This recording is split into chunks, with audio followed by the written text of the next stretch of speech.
Welcome to the Stop Suffering in Silence podcast with your host, Denise Walsh and Rachel Timothy.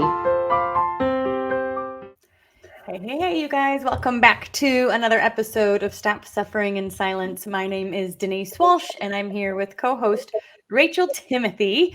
I am a clinical psychologist, and we here at Stop SIS educate on all things trauma and trafficking and empower those on the healing journey. And so if you have been listening to our podcast over the past few weeks, or if you participated in our fundraiser we did that's still live on YouTube, if you're interested, probably on Facebook as well, then you know that we've been brewing another program essentially within the Stop SIS umbrella that focuses primarily on loving on the girls who are currently living in brothels.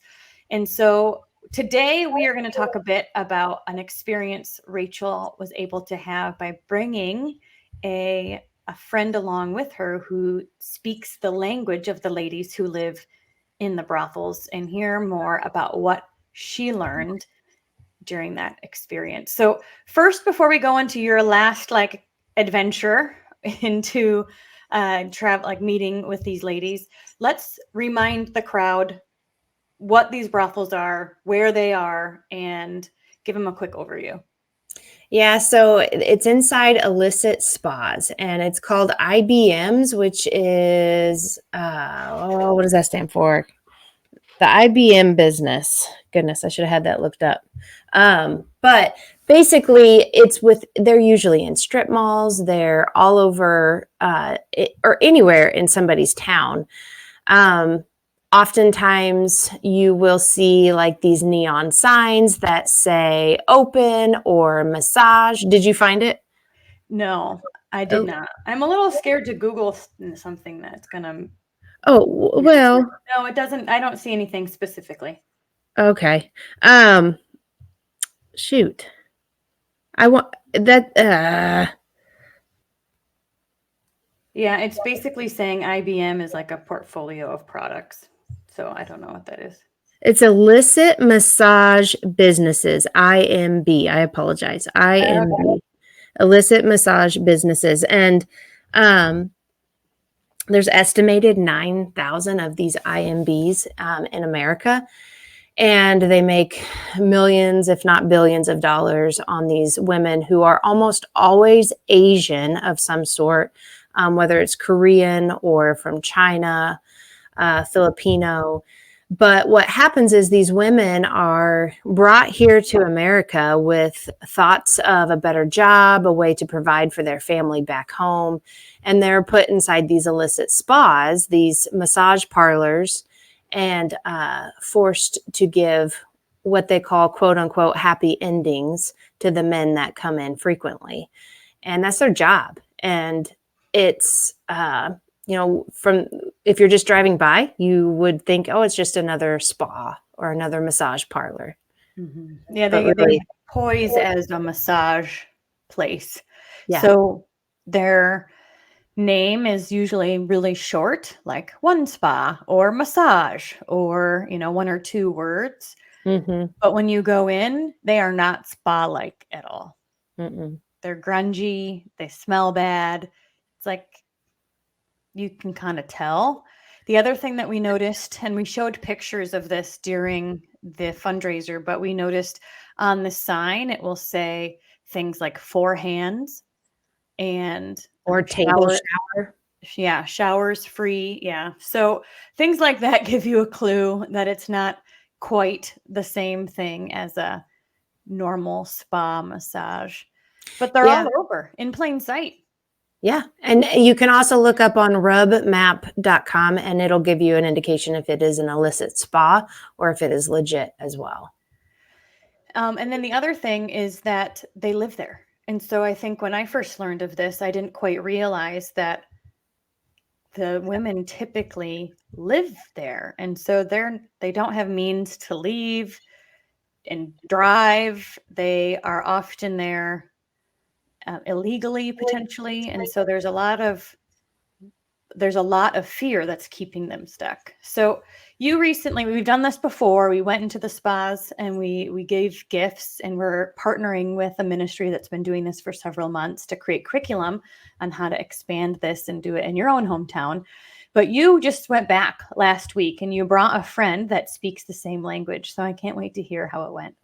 Yeah, so this is Denise's first time really hearing all the ins and outs. We thought, well, why not record and make a podcast while I explain it all? Because we learned a lot. There's been the language barrier, but to a degree, body language doesn't necessarily, I mean, sometimes it can have its own cultural differences, but for the most part, we could tell that they felt grateful when we would come, that they felt loved just by us being there. They wanted hugs. We would pray with them.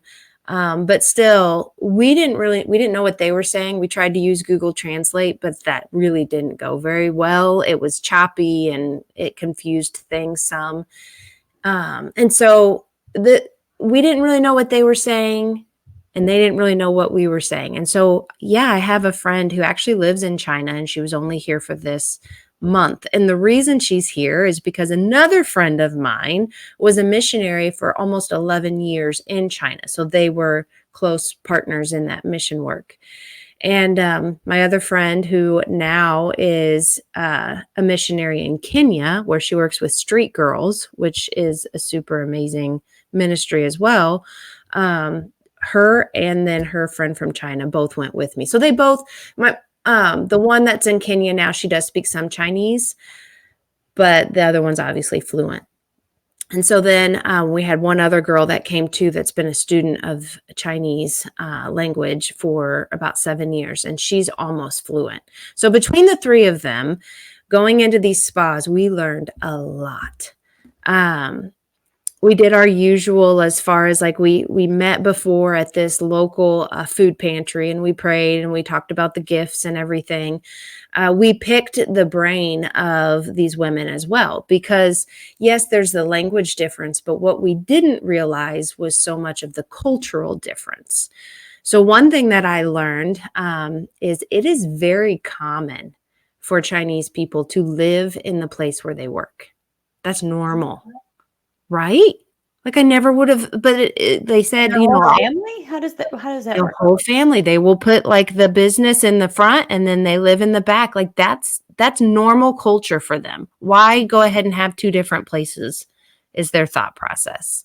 And so when I was telling my friend from China that they have to live there, she was like, well, yeah, of course. That's what we do.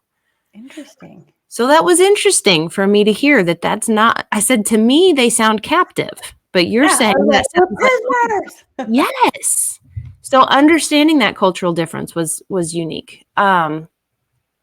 So that was one thing. But then learning a bit about when we got into the spas and I got to hear my friend begin to communicate with them, they lit up.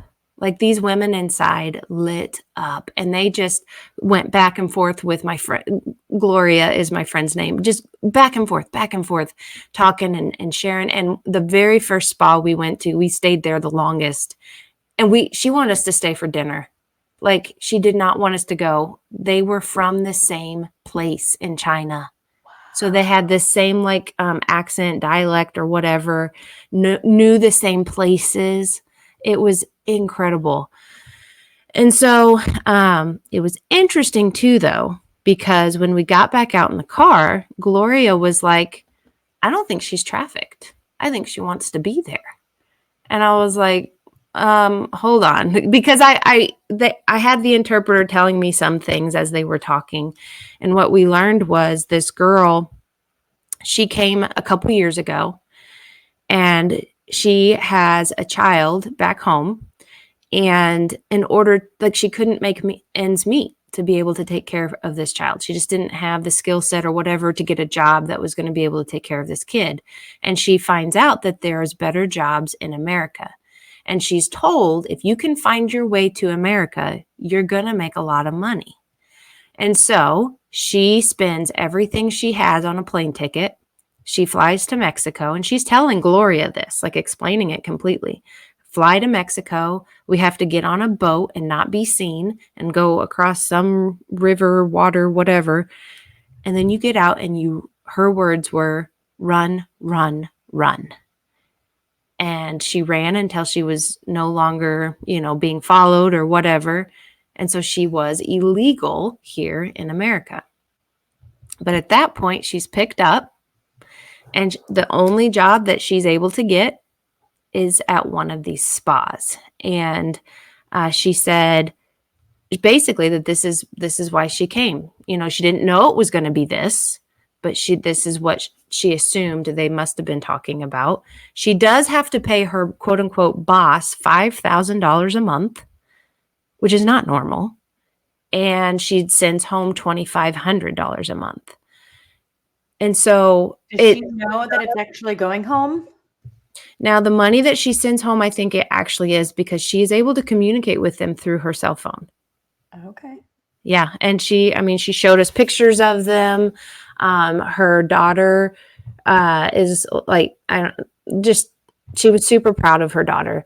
One of the things that I learned through this, going in several of these, is there are a lot of them who have children who are about the age of 9, 10, or 11 back home in China, staying with grandparents, and they're here trying to make enough money to support their child back home. They left feeling like it was the only option.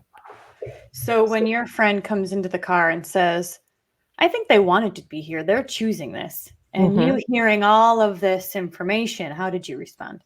So I was able to explain to her $5,000 is not normal rent or whatever. And that the lady explained if he decided he wanted it early, he would come in demanding money early, and she had to have it ready, and that he was scary. So just explaining to her that this isn't like, if this is your only option, is it really a choice? And this isn't freedom, and coercion. Yes.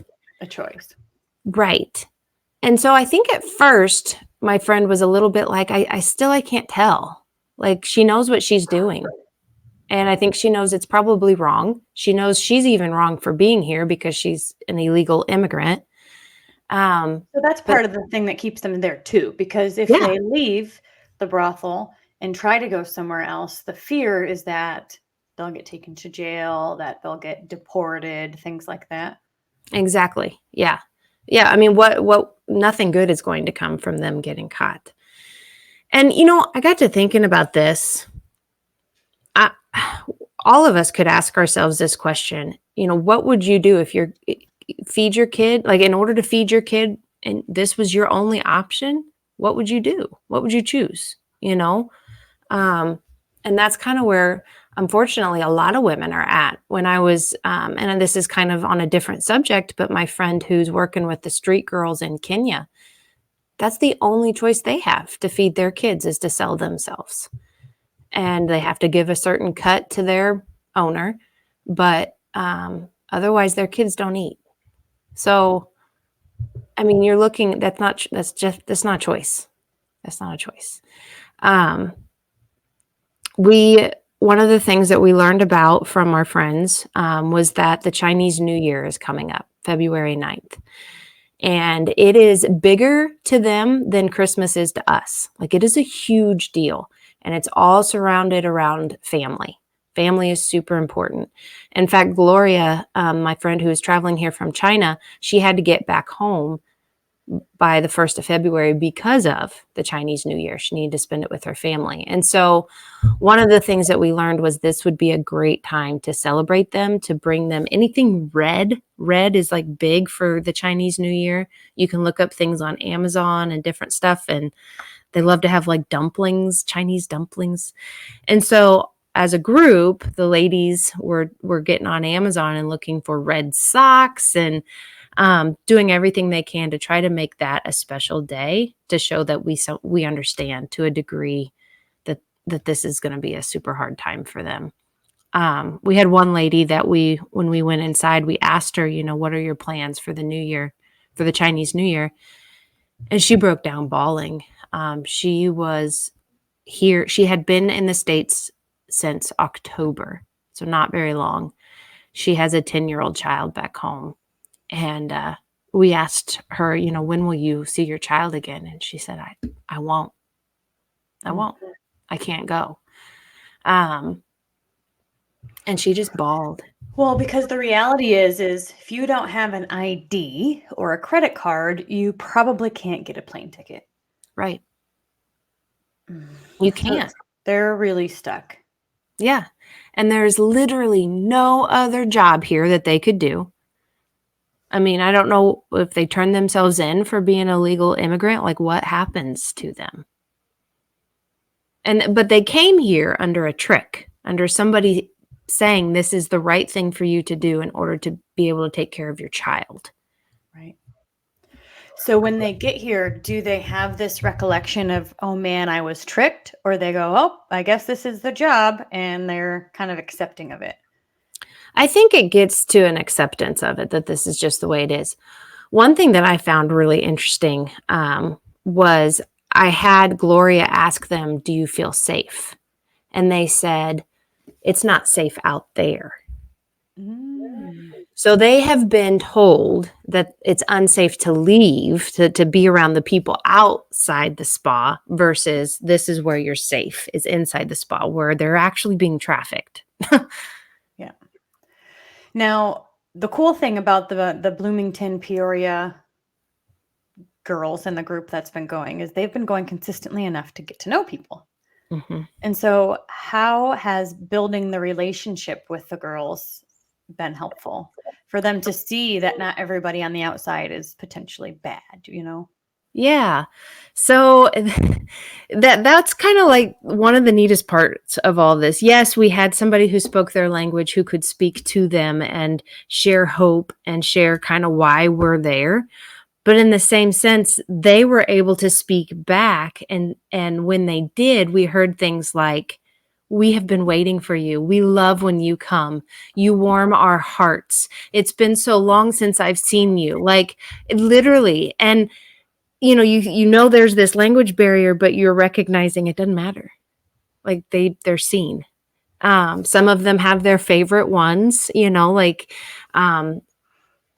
Shindy was the name of one girl, and her and one of my friends, Hope, are like this. And I mean, when she saw Hope, she just was so excited. And then for Hope to be able to hear her say, I've missed you. I couldn't wait to see you. And Hope was like, I've been here, but you weren't here the last few times I came. And she's like, I know, I've missed you. It's just unbelievable. Wow. Yeah. So it matters. It matters. That's a beautiful story. I mean, it's one thing to be able to speak and speak life, but when you don't have that language, you're showing life just by showing up, and showing love just by giving a hug. Yes. Now, I know it sounded, when we were chatting a bit, you told me that there was one who is feeling more ready to leave. Tell me about that. Yeah, so her name is Moon, and based off of so I got to see her, I guess it was a couple months ago, and then I saw her this time, and some of the other girls in the group had said, the way that she reacted this time, like you could tell she was not okay. Something was wrong. And we did learn that the other girl that had been there was gone. We don't know. When we went back in November, we met two ladies in that spa, and her friend is gone, meaning does Moon know where she went? No. So basically she's transferred. Yeah. She says she went home, and I said, well, where's home? And she goes, I don't know. Okay. So I mean, we don't know. Yeah. No. So she's the only one there. She was literally the only one there. The lights were off. It was in the middle of the day. All the lights were off. And she said it's been really slow. So I'm wondering if this potential spa is not making much money. The lights are off to save electricity. But she literally followed us outside. She went outside with us, waving and crying. And you could just tell, she didn't want to be there anymore. but she doesn't have any other options. And one sad thing about that particular encounter, she's Korean, and our friend does not speak Korean. And so we were not able to communicate with her as well as we would have liked. So that, I mean, there was an urgency with her, and there's this urgency in my gut with it as well. Like, I'm wondering, how long do we have? She's 63 years old. Now, the average age of these girls, I would say, is between 40 and 60, which isn't probably what Americans would think, but she's 63. What happens when nobody wants them anymore? You know? Yeah, that's scary. Now, I know one of the goals was to connect with Korean or Chinese churches in the area so that there could potentially be a place to go. Because again, once they leave, what do? So we were trying to brainstorm ways of getting them connected to people who speak the language, who could potentially support them in navigating something, whether it's a shelter or a domestic violence location or something that would give them resources and potentially be any sort of step. Mm-hmm. Did any of that get So figured out or thought? here's a couple things that we learned. First of all, the Chinese church is not known for going outside of their doors. Like, they just stay in, mission work, outreach, whatever. They don't do that. That's not their culture. The Korean church, on the other hand, is huge at outreach. In fact, they're either number 1 or number 2 on the mission field. Korea is. So they did find a Chinese church, but it only has 3 couples, and they don't feel safe. The men don't feel safe with the women, their wives, going into this type of ministry or helping these women. And so it was a bit of a shutdown, closed door. But whenever my friend Gloria was able to explain the Korean church might be where it's at, they're going to now start searching for that to see if that's potentially helpful. But again, they don't necessarily speak the same language for some of them. Right. Another thing that I feel like is so important with this, like, I've been a part of safe houses, and I know a lot of women that have gone to safe houses and coming out of being trafficked, and it's super important. It's where they get the healing. It's where some of them have to learn life skills. Like, I see all of that as being very important, but this is different. And from having the conversations and getting to hear them talk with Gloria and hearing what their situation really is, I don't think putting them in a safe house is going to help, because they need to send money home. That's the whole reason they came here. If they don't have a job where they can send money home to their child, they're going to feel worse off than when we took them, than when they were actually in the brothel.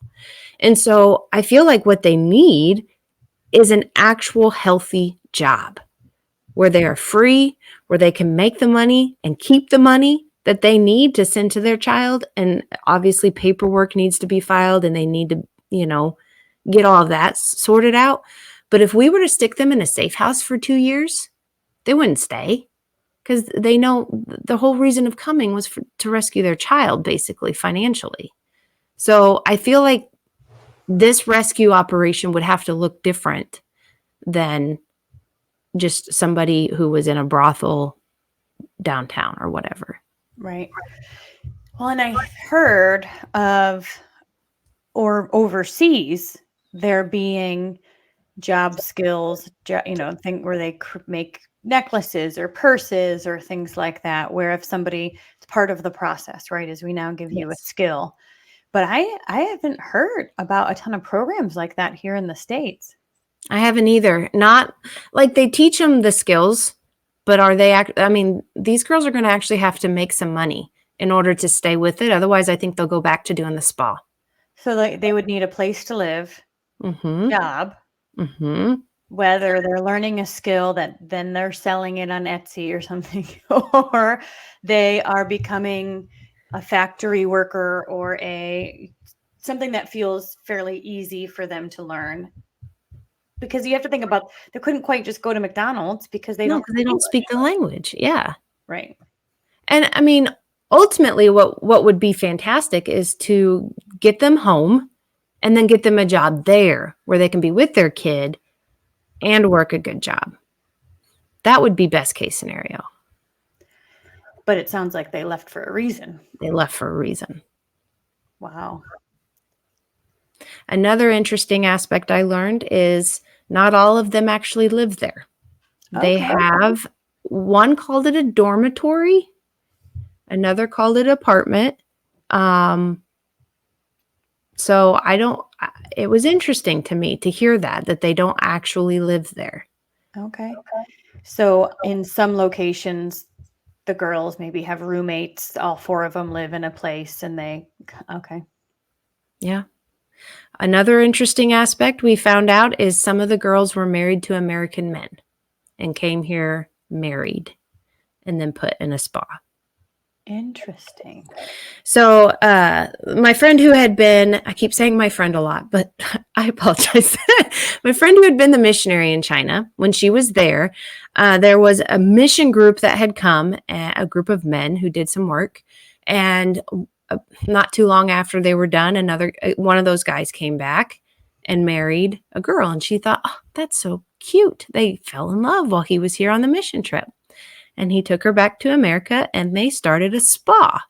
And then they came back to her hometown and recruited women to go and work in the spa. And my friend recognized this isn't right. This is going to be one of those illicit spas. I can just tell. And it bothered her that the Chinese girl who married the American man knew what these women were being put into. Of course, you don't know what threats, what coercion, what she's told at the same time. But that appears to be another way that these American men, and she even, one of the ladies who said she's married to an American man, we asked her about church and she goes, my husband goes to church here in town. And, people have no idea what he's running. Wow. Does she live with him in the house, or does she married on paper, but not necessarily? It's a good question. It sounds like she does live with him in a sense, but at that particular time, she said her husband, her mother-in-law, and her sister-in-law were all gone on a trip. And so she was there by herself running the spa.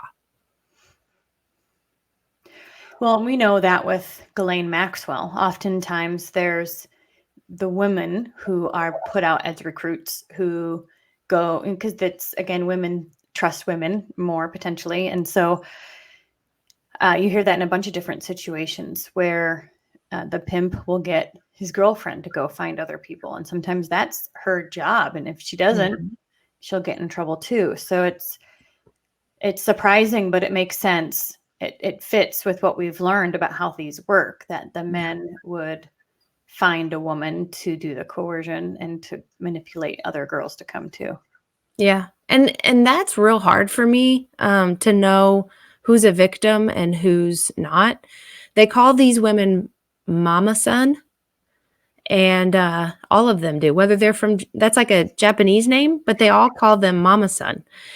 And I was doing some research and watching some news videos, and there was a woman being interviewed by the police, and she was one of the mama sons. And they were saying, I mean, did you not know this was illegal? You were bringing women in to be trafficked. And you could just see the same sadness on her face that I see in the girls that we go and love on. And it just makes you wonder, was she trafficked first and then took on this role? I mean, how could you even know? I mean, the assumption, or at least my assumption is, right, she was coerced, manipulated, tricked, abused, and now that's her job. And if she doesn't do it, she's going to get in trouble. Like, she doesn't really have a choice either. Right. Like, what choice does she have? Yeah. And she wasn't speaking English. Like, she was having to have an interpreter. Do the mama sons take care of the girls? Like, do they make food? Are they like protective? No. I didn't necessarily notice that. Now, within the house, they do make food, and there were 2 or 3 spas that we went to that we recognized somebody wasn't there that we had seen the time before. And they said they're getting groceries. So they were out. They were actually out getting groceries. Do you think that's true? I don't know. Yeah. Because I'm just like, they all were getting groceries. How many That is times did you true. hear that? I heard it 3 times out of 8. That is So, yeah. yeah. But one of the things we learned, like we were taking gifts to them, and Gloria was saying, do you know exactly what they need? Like, what if they need feminine hygiene products, or what if they need Tylenol? We're bringing cutesy things, but what are some of their actual needs? And we learned that oftentimes Chinese women, they don't have a sweet tooth. And so we did notice that the cookies were left over. That's so funny, because what do we bring? Cookies, chocolate Yes. kisses, Yep. So learning that culture, and bringing them something that they like, but also they live in a culture where it's not normal to receive without giving. And so that's why they will always be giving us water. And, one lady gave us apples and oranges, and she just went back to her back room and started like gathering everything she could to try to give it to us. And one girl said, "This doesn't feel right. Like, I feel like I need to give you something." And so it is hard for them to understand that we just want to give a gift. That's our culture. Their culture is different than that. Mm-hmm. So I'd love to hear what your two friends learned and what their aha moments were on your drive home. How did they process through it? The more that they went into spas and they saw the signs that said table shower and 4 hands, and they saw the brokenness and the girls crying because they can't go home to see their children and probably never will again. They were pretty silent on the way home. Like, you could tell it struck them big time, because there's not a lot of answers in this. Like, we're going and we're loving on them, and we see the impact, and we can tell them about Jesus. We can show them Jesus. But at the same time, we're leaving them behind in a brothel. And so it was kind of silent on the way home. They shared like thoughts on, what they thought about each spa and different things. But there was just a bit of a sadness to it as well. Well, I think you're right, because there's not really a good next step. We're struggling with that. Like, researching and trying to find people who've done this before. How do you help these women? We're not finding a lot of answers. So step 1 is to love. Yes, relationships first. And it seems like that, even with the language barrier, has already been impactful to their hearts. Like, they've felt seen and heard, at least in those moments. Yeah, because they're getting the worst of America where they're at. And to see a good side of people here, maybe they won't think that it's so scary outside their door. Mm-hmm. Connecting with somebody who speaks the language definitely seems like it works better than Google Translate. Yes. Because when we were using Google Translate, you can only do one sentence at a time. Like, you can't. It doesn't keep up with you, right? So It ended up not quite working. Yeah. Yeah. Some other interesting situations. The first spa we went in, a man walked in while I was there, and you know how I am with that. This man did not hesitate like even a second. He was already starting to take off his coat and his hat as he was walking into his room, where you could tell he'd been 1,000 times, and he shut the door. And I went outside his door, and I stood there and I prayed out loud that the Lord will open his eyes to the evil that he is doing. Hopefully loud enough for him to hear. But he looked to be probably 70 years old, very old. He was an old man. One of the girls that I had seen the time before that I was really hoping to see was back in a room with a man. So that was hard, knowing here I am here and she's in there. And then another guy came as we were there, but he saw the group of women outside in their cars praying, and he stopped and he looked at them, and then he got his car going again and he left and didn't want to stay. So that was interesting. We did also find it kind of, I don't know, funny is probably not the right word. But the women would be talking with us, and because Gloria knew their language, they were talking for quite a while. And then all of a sudden they would say, "Oh, customer, I have a customer." They had forgotten that they had a customer in the back room. And so they then did have to go and which was so hard, so hard. We had one girl she was walking out through the hallway to come meet us, and they had like a red curtain kind of separating, but the red curtain wasn't all the way closed. And she was literally putting her top back on as she was coming out to see what we wanted. So it's just hard. It's, yeah, I didn't, yeah. So, as you can see, there's no good answers. But I think it does go to show that just showing up consistently enough to bring hope is what we can control right now. And then potentially collaborating with churches and people that speak the language is helpful too. Did you learn anything else about presents? What kind of present do they need or want? I did learn that the color red is a very, very big deal to them. I learned that if you give them a red envelope, they're going to expect there to be money in it. So unless you're wanting to give them money, and we were like, well, I don't even think they can't do that. But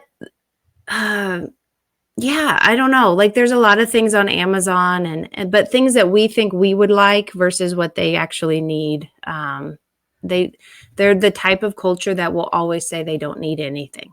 Like if you ask, and that's what they did. Like, no, we're fine. We're fine. We don't need anything.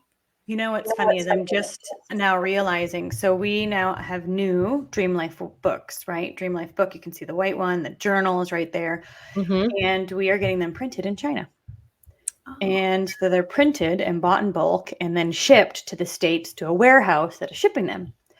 And so I have a contact in China, and her name is Ruby.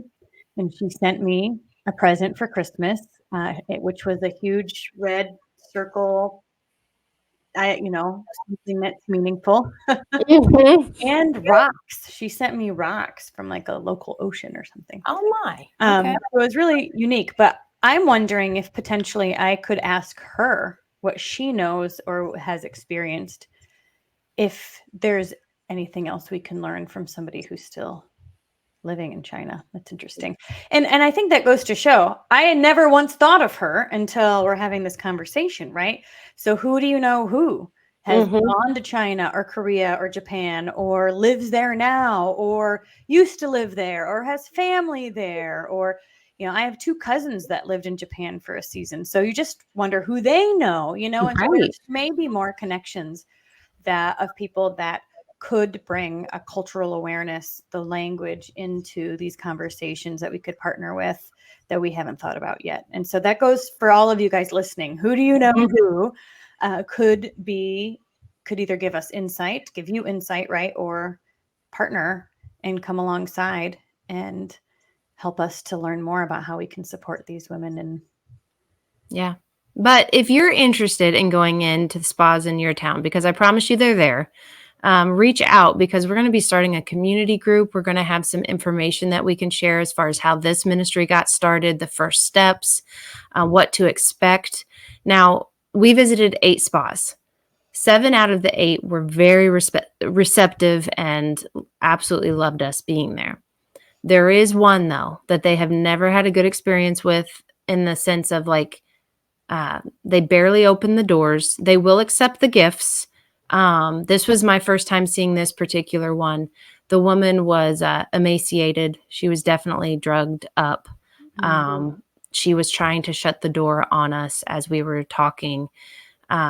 She was just not okay at all. Like, it was just a totally different type of abuse in that situation. So, you don't always know for sure what you're going to see when you go to these places. But these women are oppressed in a major, major way. And God calls us to take care of those who are oppressed. And I feel it on my heart big time.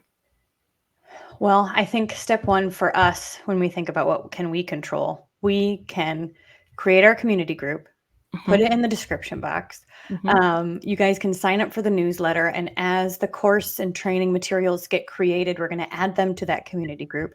So join the community group and be a part of the conversation. And what we'll do is we'll support you guys in finding 2 to 3 people that want to go out, collecting your girls and supporting you in where to go, what to do, what to say, and be a sounding board for when you come back. Because part of it is you're not going to go to this place and go, oh, time for lunch. You're going to want to process through it, kind of like Rachel is right now, sharing what your experiences were. And so we want to create that community for you too. So we will work to put the community group up between now and the next time, and this goes up, so we can put it in the description.